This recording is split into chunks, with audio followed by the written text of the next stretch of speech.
Hello there, my Maple Leaf fans. Welcome to the early edition of the pregame show before tonight's game at 6 o'clock. I'm going to take you now to the live conference before the clock drop. Enjoy this.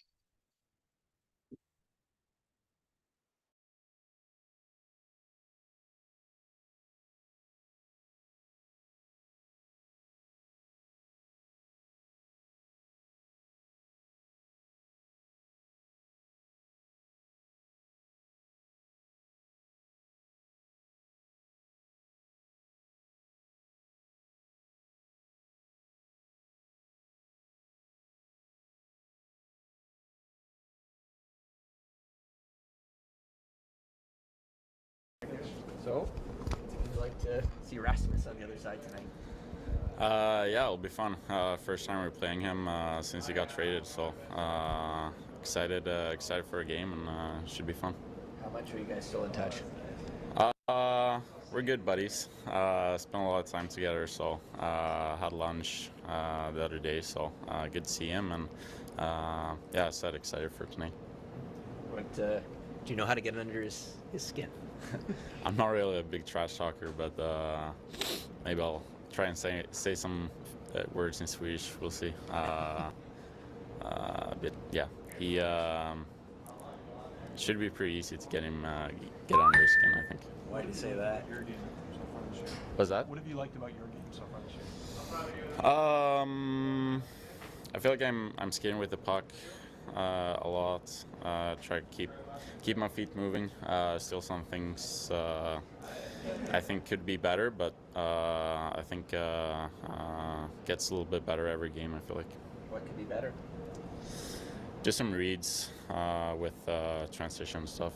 But yeah, gets better every game. I feel like.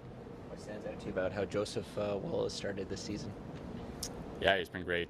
Battles for every puck, and he always had a big game in Tampa. So good for him. Got a couple guys on this team who are going to be facing Ovechkin for the first time. I'm curious, what do you remember about facing him for the first time? Big body, obviously a very good shot. So try and be in the shooting lane when he's on a power play. Other than that, just kind of try and keep it on the outside, I guess, and don't let him get too many shots. Does a hit from him feel different? Yeah, he's pretty heavy, so if he comes with speed, it can be a tough hit to take. But yeah, it is first. Was that a cool moment for you, the first game against him? Is he one of the guys that, as a young player coming in the league, you wanted to face? Yeah, it was pretty cool. First time I played against him. Obviously, not so fun being in the shooting lane, but something you have to do. So blocked a couple of his shots, so it doesn't feel great. But yeah, just gotta have to do it. Left a mark, like a bruise, or? I think so. Yeah, he has a great shot. So yeah. Yeah. So first off, just your thoughts on Pontus. Like what stands out about him? Yeah, he's a really smart player. Kind of does everything the right way. He's pretty easy to read off of. He knows where to be out there. He's got some skill too. I think you kind of saw that last year with his production in the games he played. He was able to put up some points and some numbers. So it's been good so far in our last game. I thought we played pretty strong. Where are you at comfort-wise? New team adjusting early season.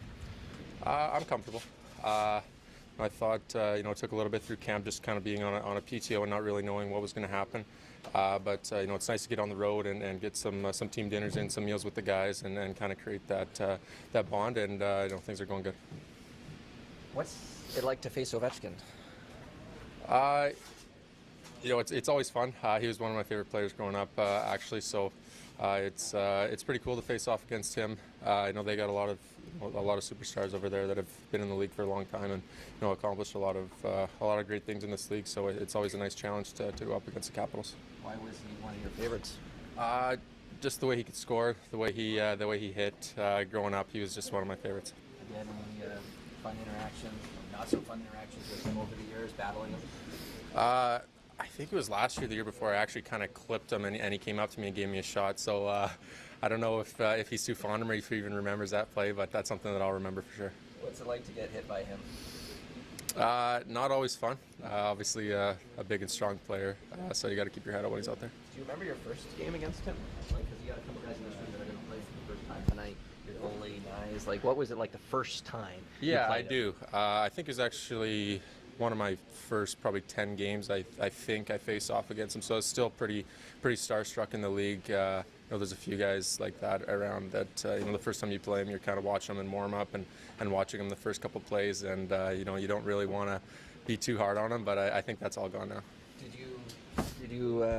Did you remember anything standing out that you didn't know about him? Like some guys talk about he seems bigger, or just anything that you were kind of surprised with that first time you saw him?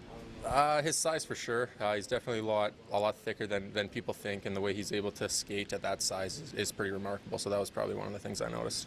Did you ever block one of his shots? I don't think so. No, I feel for the D-man that got to come out on his one-timer side. It's a tough job. 6 o'clock start. Anything different in preparing for a game like this? Not really. Everything's kind of just moved back an hour. The team does a good job of keeping everything kind of on the same schedule, just an hour back. 16 games. Like every team's playing tonight. If you were a fan, would it just be like Christmas come early to watch all these games? Or? Yeah, I didn't see that till this morning, and it's kind of some staggered starts. So I think that's that's really good for the league and good for the fans to be able to watch hockey all night. Morning skate question for you. Not often there won't be an extra defenseman around. Like, how does that change the dynamic of what you have to do in the morning there? Not much. No, Okay. It was.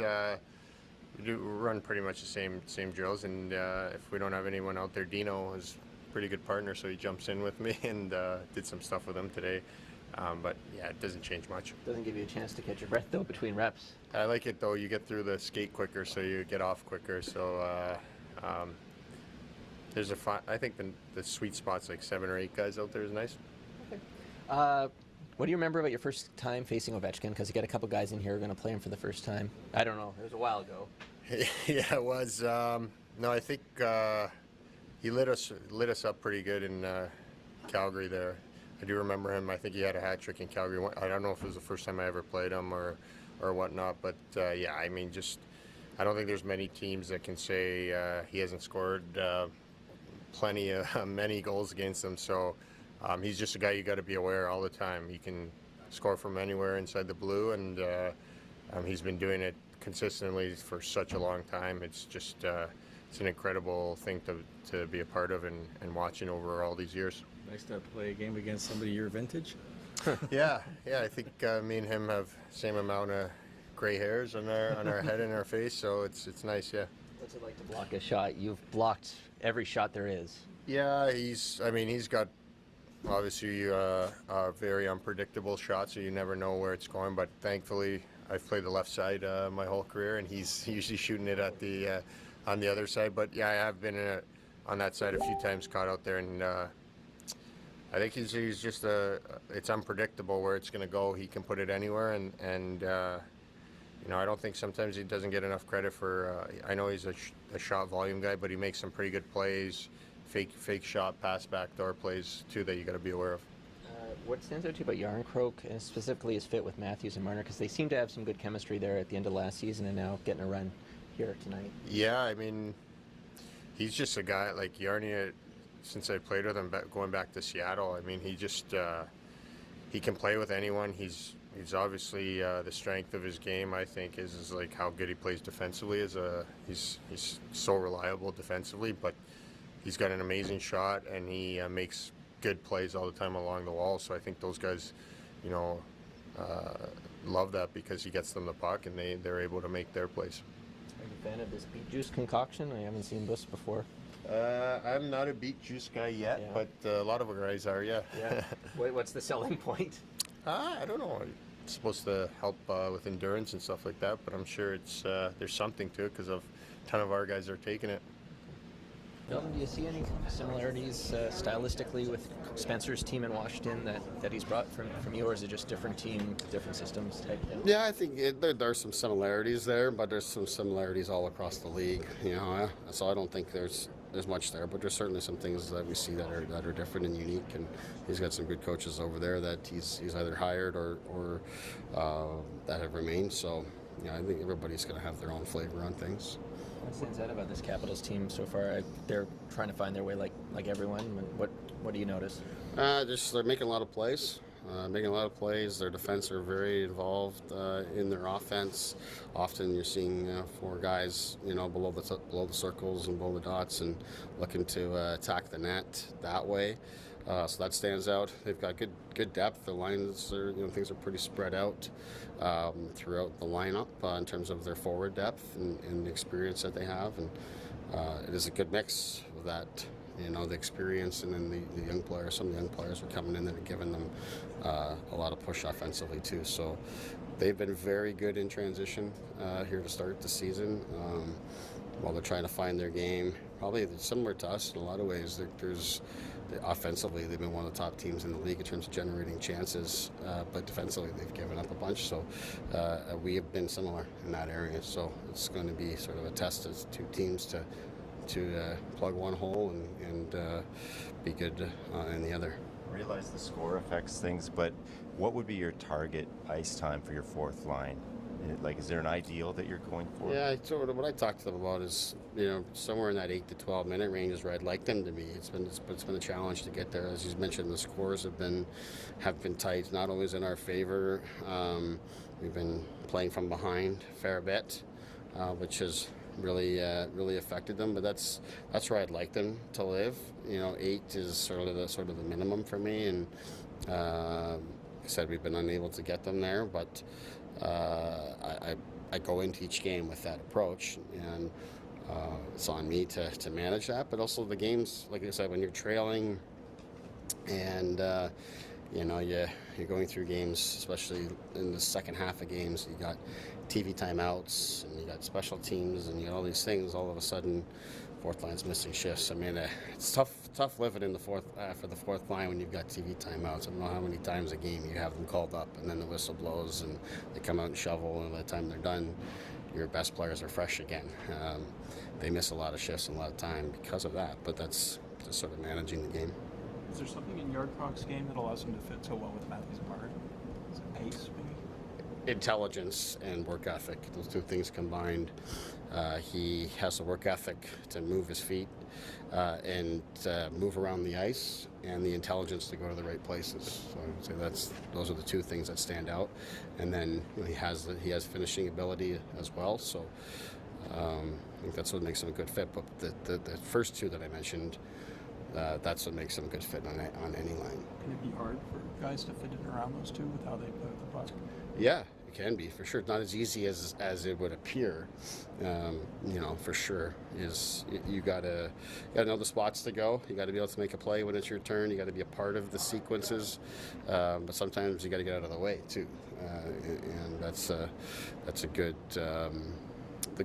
balance, an important balance to have. But like I said, Yarny, because of the intelligence that he has and the pace that he can play with, he's good on any line wherever I need him. Early in the season, you're obviously looking for growth game to game with your team, and I know you're happy with how they played in both Florida games. What are you looking for tonight? Where do you think the growth will be tonight? Or are you kind of...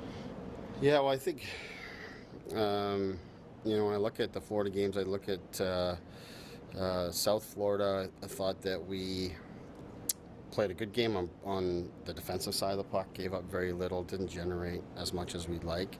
In Tampa, I thought that we generated a lot, but gave up a lot as well still in transition and off the rush in particular. So I'd like to see it, still look for both those areas to come together here for us. And like I said, this team's going to challenge us here again, similar to Tampa, and they're coming on the rush. Their D are going to be very involved, and they've got the skill throughout the lineup. So that's really it for us, is to find that keep the focus on us and the things that we can do well, but also make sure that we're tidying up the areas without the puck.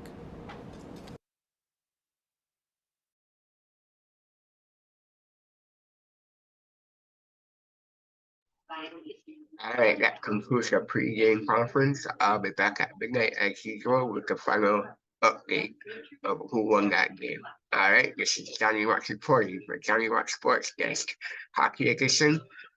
Have a good one. Just remember, tomorrow is the first Raptor game.